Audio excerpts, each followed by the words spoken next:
तो इस वाले केस में तुम्हें स्टार्ट करना है ये बताने के साथ कि क्या इसके अंदर कोई डिग्री ऑफ अनसैचुरेशन है। उसके बाद ज़्यादा मुश्किल काम स्टार्ट होता कि इनके साइक्लिक फॉर्म के ईथर बनाने हैं। ईथर होने चाहिए, अल्कोहल नहीं, और सारे के सारे साइक्लिक होने चाहिए, ए साइक्लिक नहीं। और तीसरा काम जो सबसे मुश्किल काम है, तुम्हें उनमें आइसोमर्स फाइंड आउट करने हैं। ऑप्टिकल हो सकते हैं, ज्योमेट्रिकल हो सकते हैं, पॉसिबिलिटी है। तो स्टार्ट करते हैं सबसे पहले degree of unsaturation find out करने से। फॉर्मूला क्या भाई, C+1 minus H/2 plus N/2 minus X/2। इस वाले केस में ये बात के दो पार्ट वैलिड नहीं है। तो यहाँ पे C+1 कितनी करी, 4 + 1 माइनस 8/2। ये वैल्यू कितनी आ गई, 5 - 4, यानी कि डिग्री ऑफ अनसैचुरेशन कितनी है, 1। और हम बार बार कह रहे हैं कि ये एक साइक्लिक कंपाउंड है। अगर ये साइक्लिक कंपाउंड है तो ऑलरेडी एक साइक्लिक कंपाउंड के अंदर cycle itself represents 1 degree of unsaturation. तो यहाँ पे कोई एडिशनल डबल बॉन्ड नहीं है, नो एडिशनल डबल बॉन्ड। इस वाली केस में हमने कोई एडिशनल डबल बॉन्ड डाली नहीं, नो एडिशनल डबल बॉन्ड। चलो मान लिया। तो अब हमने ये डिसाइड करना है कि भाई ये कितने टाइप के आइसोमर्स बन सकते हैं। देख लेते। पहले 4 कार्बन को एक साथ और 1 ऑक्सीजन डाल दी। इस वाले कंपाउंड का नाम है टेट्राहाइड्रोफ्यूरॉन। टेट्राहाइड्रोफ्यूरॉन। अगर हमने कुछ इस तरीके से कंपाउंड बना दी तो उसे लिखते हैं फ्यूरॉन। ये फ्यूरॉन, ये टेट्राहाइड्रोफ्यूरॉन। अगर हमने 5 मेंबर्ड रिंग बनाई, इसके बाद इसमें कोई दूसरे आइसोमर एग्जिस्ट नहीं कर सकते, इसमें कोई दूसरा तरीका है नहीं इसे रिप्रेजेंट करने का। तो 5 की जगह अब 4 मेंबर्ड रिंग बना दे। ऐसे 4 मेंबर्ड रिंग बना दे। पहले 2 बनाकर देखते, आगे जरूरत हुई तो फिर से डालते। इस वाले केस में अपने पास 4 कार्बन होने चाहिए, 3 है, सो 1 मिसिंग इज द CH3। अगर इस वाली केस को यहाँ पे डाली तो CH3। अगर तुम्हें ख्याल आ रहा है कि यहाँ पे भी डाल सकते, तो यहाँ पे डालते वापस तुम इस जैसा ही क्रिएट कर सकते। अब ऐसे कंपाउंड का नाम, जहाँ फ्यूरॉन है इसका नाम है, इस वाली कंपाउंड का नाम है ऑक्सीटिन। ऑक्सीटन, ध्यान रखना, ऑक्सीटन। अगर कहीं तुमने इसे ऑक्सीटिन लिखा, ऑक्सीटिन, तो ये कंपाउंड इस तरीके से हो जानी है। क्या डिफरेंस है, एक डबल बॉन्ड है, यहाँ पे कोई डबल बॉन्ड नहीं। अब इस वाली केस को भी क्या लिखेंगे भाई, इसका ही काउंटर पार्ट है ना, तो ये अब भी ऑक्सीटन ही है।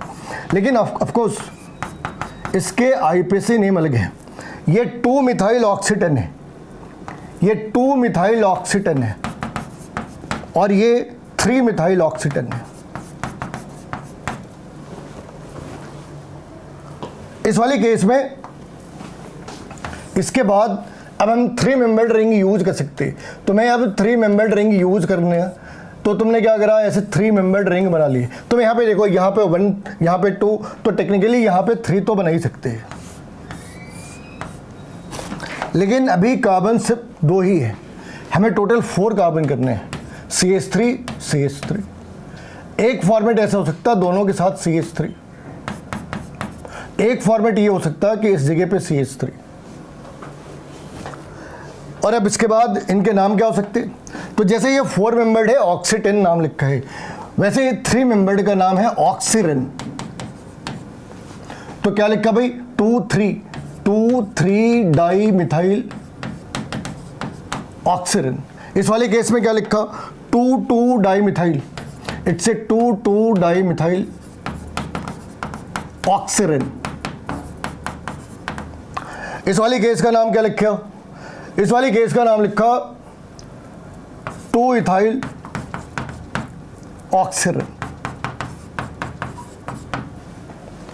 तो ये तो इनका नाम हो गया, मगर ये अपना काम थोड़ी था। अपना काम तो ये फाइंड आउट करने का है कि क्या कोई ऑप्टिकल आइसोमर या ज्योमेट्रिकल आइसोमर हो कर सकता। इसके अंदर कोई आइसोमर पॉसिबल नहीं है, यानी ये तो एक ही रह जाना है, ये तो रेस में ही नहीं है। इस वाली केस में अगर हमने देखा तो इस वाली कार्बन के एक साइड पे CH3 है, दूसरी साइड पे CH2 है, तीसरी साइड पे ऑक्सीजन है। तो ये एक ऑप्टिकल एक्टिविटी का सेंटर हो सकता है।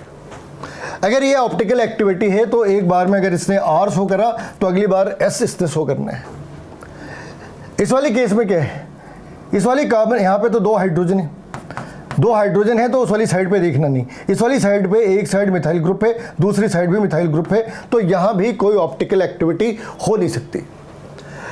इन केसेस में क्या भी यहाँ पे कुछ हो सकता क्या? ये हाइड्रोजन है, इसके इस वाली साइड पे भी एक ग्रुप है, इस वाली साइड पे भी एक ग्रुप है, इसके इस वाली साइड पे, इस दोनों साइड पे CH3 है, यहाँ पे दोनों साइड पे हाइड्रोजन है। मगर इसके इस वाली साइड पे अगर हमने यहाँ पे लगा दी तो 2 हाइड्रोजन है, इधर नहीं हो सकता, मगर इस वाली साइड पे तो हो सकता है ना, इस वाली साइड पे तो कर सकते हैं ना। तो इस वाली साइड पे कितने आ गए? इस वाली साइड पे वापस आ गए R और S। लेकिन अभी इस वाली साइड का डिसाइड नहीं करा कि इस वाली साइड पे R और S आने हैं नहीं आने हैं। इस वाली कार्बन को अगर देखें, अगर तुमने इस वाली कार्बन के बारे में बात करी तो यहाँ पे एक साइड हाइड्रोजन है, एक साइड CH3 है, एक साइड ये पूरा पार्ट है और एक साइड ऑक्सीजन है। तो ये सेंटर, ये जो पार्ट है, ये जो जंक्शन है, ये ऑप्टिकली एक्टिव है। और यही रीजन इस वाली साइड के साथ भी है। दोनों R के फॉर्म में है, दूसरे ऑप्शन में एक R और एक S के फॉर्म में है, तीसरे ऑप्शन में दोनों ही S के फॉर्म में है। अब एक बार टोटल काउंट करते हैं तो टोटल कितने होंगे? टोटल कितने आइसोमर बन गए? इसके अंदर 1, इसके अंदर 2, इसके अंदर 1, तो कितने हो गए? 4 तो हो गए इस वाली साइड पे। इसके अंदर 2, इसके अंदर 1, तो कितने हो गए? 4 + 3, और इसके अंदर बन गया 3, तो 3, वापस कितने आ गए? 10।